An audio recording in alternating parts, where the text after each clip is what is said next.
वर्षानुवर्षे वंचित राहिलेल्या समाजाच्या वेदनेचा आज जनआक्रोश झाला आणि अन्यायाविरोधातील हा आवाज लढ्याच्या एल्गारात परिवर्तित झाला.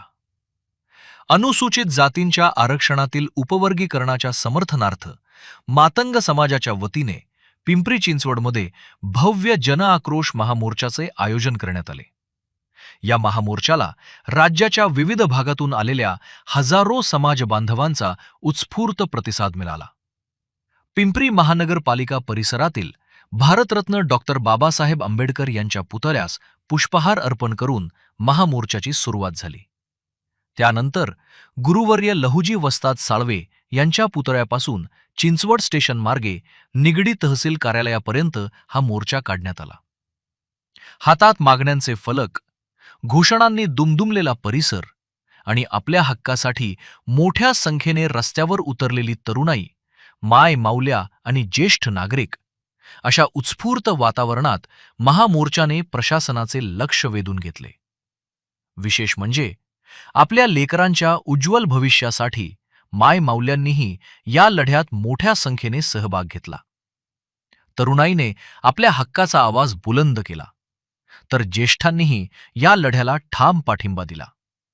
छत्रपती संभाजीनगर, बीड, सातारा, सांगली, कोल्हापूर, लातूर, धाराशिव आणि अहिल्यानगर यांसह महाराष्ट्राच्या विविध भागातून मातंग, मादिगा, वाल्मिकी, धोर तसेच इतर समाज घटकांचे बांधव मोठ्या संख्येने पिंपरी चिंचवडमध्ये दाखल झाले होते.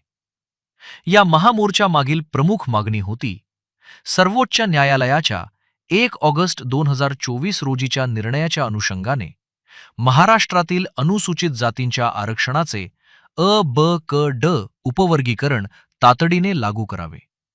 याच मागणीसाठी महामोर्चाच्या शिष्टमंडळाने निगडी तहसील कार्यालयात निवेदन सादर केले आणि वंचित घटकांना न्याय्य प्रतिनिधित्व मिळावे अशी ठाम भूमिका मांडली.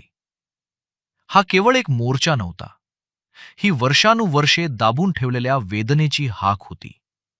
हा केवळ जमाव नव्हता, तर आपल्या पुढच्या पिढीच्या भविष्यासाठी एकवटलेली ताकद होती. समान न्याय, समान संधी आणि वंचितांच्या हक्कासाठी हा लढा पुढेही सुरू ठेवण्याचा निर्धार यावेळी व्यक्त करण्यात आला. या ऐतिहासिक जनआक्रोश महामोर्चाला विविध सामाजिक संघटनांचे पदाधिकारी, अभ्यासक आणि लोकप्रतिनिधींचीही उपस्थिती लाभली. जनआक्रोश महामोर्चात सहभागी झालेल्या प्रत्येक समाज बांधवाने या लढ्याला नवी ताकद दिली. समान न्यायासाठी, वंचितांच्या हक्कासाठी आरक्षण उपवर्गीकरण झालेच पाहिजे. हक्काचा हा लढा आहे, न्यायाचा हा लढा आहे आणि हा लढा जिंकण्याचा निर्धार आजच्या जनआक्रोशातून पुन्हा एकदा व्यक्त झाला.